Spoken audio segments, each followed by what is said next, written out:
Okay, guys, we in another day. Y'all already know from yesterday, I told you, we got to do an hour video. We got to do 80 videos in a month because we need to get paid from this for real. So I want to introduce you guys to someone who's new to Smart Ride. This is my guy. This is Joe. How are you doing? This is the guy. You need guys like this. I want you to explain how important it is to have a person such as yourself when a dealership is starting up. Well, if you're starting up a dealership, a lot of dealers that don't have a whole lot of mechanic experience, Mm-hmm. dealers will go out there and buy vehicles and then won't even really inspect them. That's right. So they'll get it back to the lot and they expect it just to crank right up and clean it up and wash it and think that they can just put it out on the lot. Yeah. And a lot of times that's not the case when it comes to a used vehicle. Yeah. The problem is you come in and you might have a wheel cylinder that's messing up, wheel bearing that's wobbling. Yeah. Well, stuff like that has to be addressed because you can't send that out with it doing that because that's putting the driver or whoever's in the vehicle Yeah. at risk. So you have to fix address this. And a lot of times car lots, not saying that we're shady or anything like that. That's right. But we can't. But look, a little shady ain't nothing wrong with a little shadiness. Just being honest with the public and the way things work. You want to treat a vehicle like it was your own. That's right. And then that's giving you good reputation as running a business. Yeah. We're not the type of company to screw anybody over. So we're going to do everything in our power to make sure that these cars are top of the line. When you pull out of it, you feel safe putting your kids, going to trips to a different state or anything like that. That's right. Give it this car, you can obviously see it's on a dolly. That's right. So what we call this car is an in-op car. So the car don't run. Now, in the beginning, this car was running. We were running fine. And then we ran into an issue. I don't know what could have happened here at the auction with it, but the car was driving great, but now it's not running. So we had to come out here and move it now. So what are we thinking that could be the issue? I diagnosed it a little bit. So first thing you have to do is everybody knows that it runs off three things. You gotta have fuel, you gotta have fire, you gotta have compression. If you don't have those three things, you don't have a motor that runs. So the car has fuel. We tested the fuel pressure on it and it's reading plenty of fuel pressure. Yep. The car has power. It has fire. But one thing it does not have a whole lot of compression, which tells me one or two things. It tells me either one of the coil pack or one of the cylinders is dead, which they're not because I have checked those, and each coil pack has pressure. But it acts like it wants to crank. But anytime you turn a vehicle over, and it does not act like it almost sounds like a sewing machine.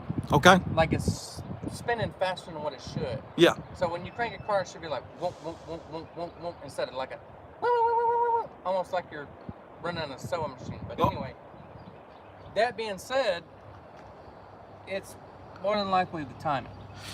So there is ways we have a kit that we can hook up and we can check the timing on it.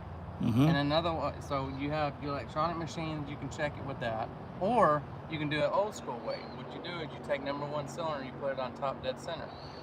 So then once you find that out, then you can take the timing chain covers off and make sure your timing points line up with the block points on the block. If they do not, then you know your timing is off. That's right. That's if the timing belt is not broke. Now, obviously, if the timing belt's broke, then you know it jump time. Now, I got a silly question. We were driving this car before. How do we know when the timing belt is broke? Like, is there a particular noise that you can hear, or how do you know when that happens? Sometimes a car will give you an early sign. It'll start losing power and act like it don't want to run. But 90% of the time, and in a vehicle, you could be going down the road and all of a sudden the car will just die. Because most cars, well, I shouldn't say most cars. Half cars run on timing chains. Okay. And other half cars rides on belts. Gotcha. So this car rides on a belt. And then most cars ride on a belt. So if you're going down the road and it's running beautiful and all of a sudden the car just quits, you try to crank it over and it just sounds weird, like it never sounded before when you try to crank it. That's right. More than likely the timing belt broke. So if the timing belt broke, it don't give you no sign. It's almost the same thing as like a serpentine belt that wraps around an alternator, water pump, your power steering. You'll be driving down the road and all of a sudden you'll lose all power in your power steering. All your dash lights come on because you done broke a serpentine belt. That's right. Okay. So that's one way to diagnose Mm-hmm. that the thing has jump time. And this one in the particular case, we already determined that this one has jump time. Gotcha. Don't know yet whether the timing belt has broke or if the timing belt has stretched or one of the tensioners has give out. Mm-hmm. But we do know the car has jump time, so it will not start. So we're gonna have to tear into it, Okay. put a new timing system on that, and sometimes and with a lot of these aluminum motors, sometimes it's almost not worth putting a timing chain in, because what happens when you break a timing chain or if it gets off, Mm-hmm. it can warp the valves, because some of these are made to where if one thing breaks, it has to turn three different things. You got the lower crank, Okay. and then you got the double overhead cams. So say if the timing belt breaks, you're turning the crank, but then all of a sudden the belt ain't turning the upper cams, which causes the crank to push the lifters up, and what happens is it bends the rods. Gotcha. So therefore you have to pretty much replace the motor or take this one out and rebuild it because it's done too much internal damage. Okay, so let's say I buy a vehicle. I'm on the road with getting it back to the office. That breaks. Either the timing belt breaks or the serpentine. If I continue to keep trying to crank this and turn this thing over, what type of damage am I doing? If you serpentine belt, you're not doing no damage, because that just runs, like I said, serpentine belt just runs the alternator, water pump. If the water pump ain't tied to the timing chain, which there's multiple cars that do that, and this is one that runs off the timing chain. Okay. The water pump. But now you got your alternator, you got your power steering, all that runs off the serpentine. So if you break one of them, no worries. Yeah. That's a simple fix. Just go to the auto parts store, throw a serpentine belt on there, and continue on your way. Got it. Now, if you break a timing chain or a timing chain slips and it jumps, say 3 teeth. Okay. Well, to us, 3 teeth is like just, that much. Okay. I mean, it's barely out. But to an engine, the way they work and the way they're supposed to stay in sequence, it throws the firing off. And if you continue to run it like that or keep trying to crank it up, Mm-hmm. you're doing more damage by it, because that's more of a risk on warping the valves. So say if it went out and you didn't warp the valves, if you keep trying to turn it over, you are going to warp the valves, and then you are going to be putting a motor in it instead of a timing chain. That's so right. You got to look at it this way. So on Amazon, or you can go to rockauto.com, whichever you prefer. Mm-hmm. Which we use both. Yep.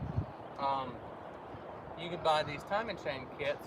With a timing chain kit will cost you anywhere. I'm giving $80 to $200 to $300, depending on what kind of car it is. Mm-hmm. Some cars are rarer than others, and some cars you get a dime a dozen. So the more cars they make, the cheaper the parts. The rarer the car is, the more the parts are. So I want to ask you one thing too.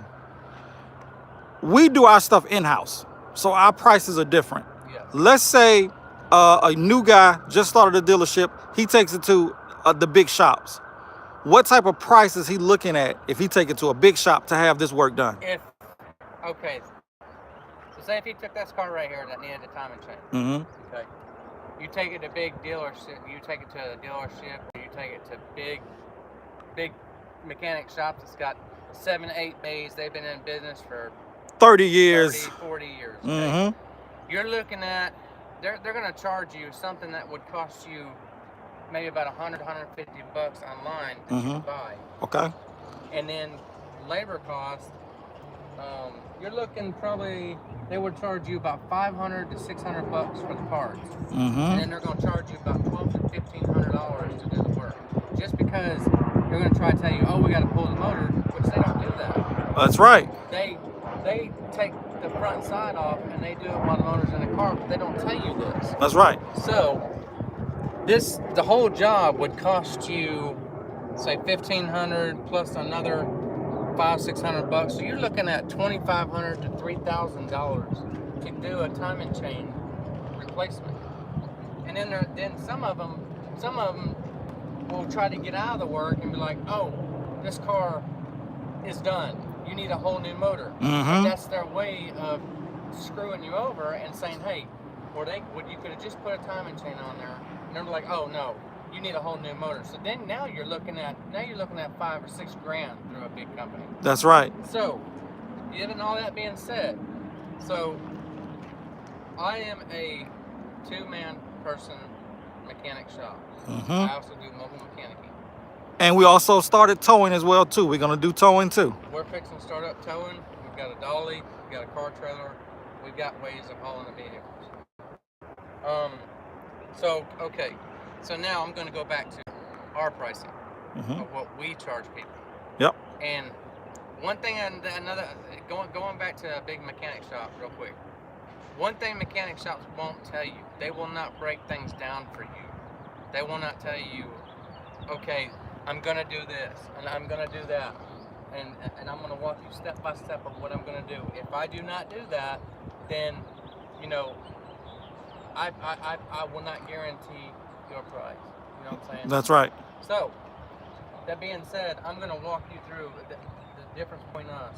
I walk you step by step. I'm telling you what I'm gonna do. I'm gonna do this. I'm gonna do that. And we are straightforward on what we do. We are straightforward and honest people in our shop. So, all right, going back to our prices now. So say, granted, every shop has to make a little bit of a profit. Yep. Profit. That's all part of doing business. Okay. So now, this is just for an example. All right. So say I told you that this car needs a timing chain kit. Okay. Say we get the timing chain kit for, say, $120. Okay. I'm probably only going to charge you $200. So that's basically only giving me an $80 profit on my parts, because I have to also worry about shipping and handling, depending on where it's coming from. So that pays me a little bit for my time, and then having to wait for the parts to come in and all that. So you're looking at $200 there in profit, $200 there in parts, versus what I told you earlier, that they're going to charge you $600-700 for the same kit that you're fixing to get for $200 from us. That's right. Okay. So now, to do a timing chain kit on this car through us, where they're going to charge you $2,500 to $3,000, we'll probably charge you. Trying to get the business out there. We're trying to be fair with customers. We're not trying to rip people off. Granted, the cars have to be fixed, and that's all part of life. It's mechanics, but there's a difference between our parts. So I told you earlier, you're looking at around $5,000 to $6,000 on a new motor, and I told you what, $2,500 to $3,000 on a timing chain. Yeah, we were looking at almost $4,000. So now, our prices to do a timing chain kit, you're looking at about $1,000. $1,000 versus $5,000-6,000 at the other companies. That's right. So now, let's say this motor needed to be changed. Okay, like I told you, they're going to charge you $5,000-6,000 to change this motor, and they're probably going to lie to you, like I said, tell you it needs a new motor, but it only needs a timing chain. Yep. Because that's the way the bigger shops do, because they're all about revenue, making money. Now let me ask you this: as a small dealer, can I come in to a big place and say, just check the timing chain? Can you just check the timing chain first? Can I request that? Is that something that can be requested? You can request it, but they're going to charge just for them to raise the hood and say, "Yep, you need a timing chain. You owe me $150." Yep. We don't do that. Yep. So, I'd like to give. Now, granted, I'm new to Smart Ride, so I don't know what the owner here wants to do. But me personally, I try to do within a certain mile radius. Yeah, You know, because gas prices ain't exactly cheap right now. that's right. But if it's within a certain mile radius, I like to go out there and give you a free estimate. I can't tell you exactly what's wrong with the car because that's a process of elimination that I have to go through to Yep. say, okay, this is what's wrong with your car. Now, if you call me and I get out there and your check engine light's on and it ain't cranking and then I throw a battery charger and it cranks up, take terminal off the battery, I'm like, okay, that's normal. Yep. That's different. At Smart Ride, we call it a nice courtesy fee. We charge a courtesy fee that will be given, and that's for you to be able to go out there. That's for your gas and for your small time to review it with it. So small courtesy fee. That's now if you're 5-10 miles away from me, Yeah, I'll eat the gas. that's right. I'll eat the gas. I'll come out there and I'll give you a courtesy for free. Now, and we try to give like a little discount here to make you feel better. You know, try to get you as a new customer. If you start out as a new customer, we'll try to give you a little discount in the beginning, and if you continue to come back with us, we'll give you great prices. We can't guarantee a discount every time, depending on what it is, But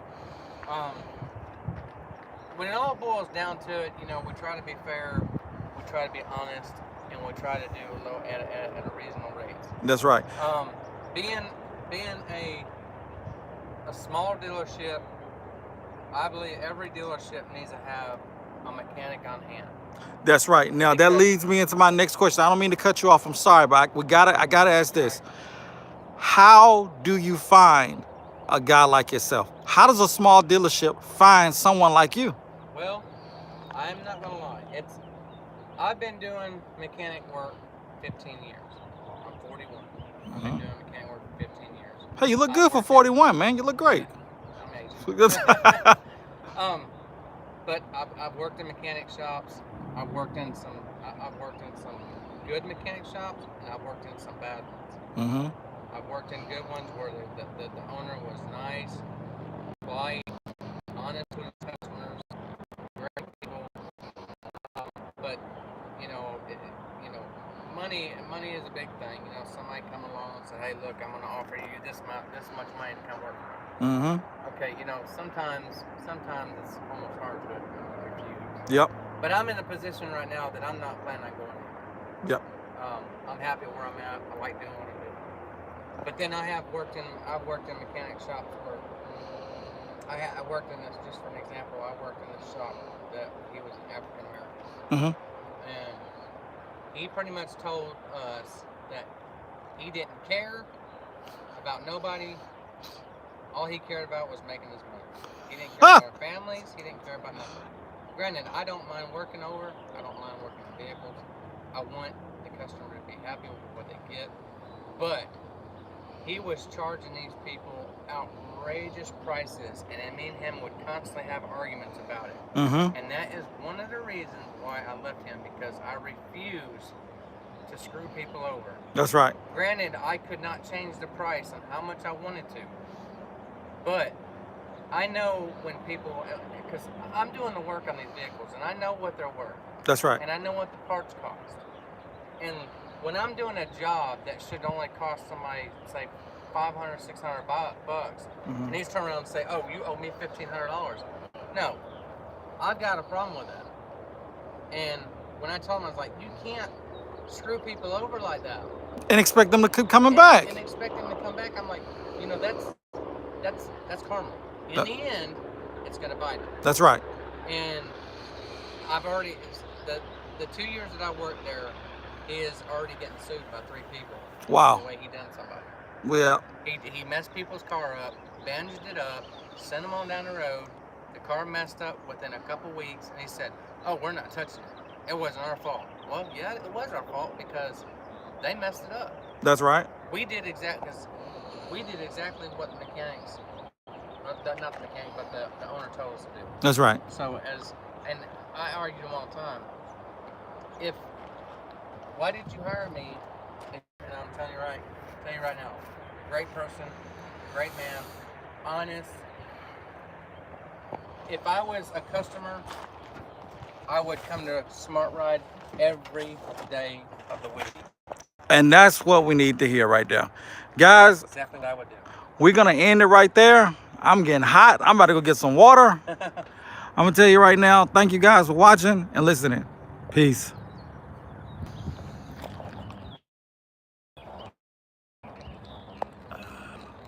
Man, that was perfect. That was great.